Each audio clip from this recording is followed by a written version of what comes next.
अस्सलामु अलैकुम वरहमतुल्लाहि वबरकातुहू। कारोबार चमकाने, माल दौलत में, कारोबार में खैर व बरकत के लिए बहुत ही मुजर्रब वज़ाइफ। सबसे पहले वजीफा अगर कोई चाहता है अल्लाह तबारक व तआला उसके कारोबार के अंदर, उसके रिज़्क़ के अंदर बरकत अता फरमाए, तो जो कोई सुबह सादिक के वक्त जब सूरज तलू हो, सनराइज हो, तो वो 300 मरतबा दुरूद पाक और इसी तरह 300 मरतबा सूरह फातिहा पढ़ेगा, इंशाअल्लाह अज़ीज़ अल्लाह तबारक व तआला उसके रिज़्क़ के अंदर बरकत अता फरमाएगा।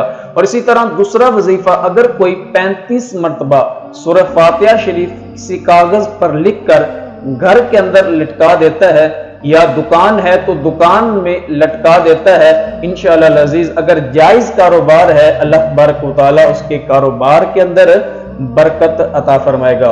और एक सहाबी रसूल आका दो आलम सल्लल्लाहु ताला अलैहि वसल्लम की बारगाह में हाजिर होते हैं, अर्ज करते हैं कि या रसूलल्लाह सल्लल्लाहु अलैहि वसल्लम, दुनिया ने मुझसे मुंह मोड़ लिया, मेरे कारोबार के अंदर बरकत नहीं है। तो आका अलैहिस्सलातु वस्सलाम ने इरशाद फरमाया, क्या तुमने वो तस्बीह नहीं सुनी जो फरिश्तों की और मखलूक की है?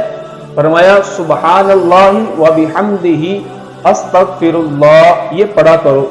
कुछ अरसे के बाद वो सहाबी रसूल आका अलैहिस्सलातु वस्सलाम की बारगाह में हाजिर हुआ, अर्ज किया या रसूलुल्लाह सल्लल्लाहु अलैहि वसल्लम, मेरे माल दौलत के अंदर, कारोबार के अंदर बहुत बरकत हो गई।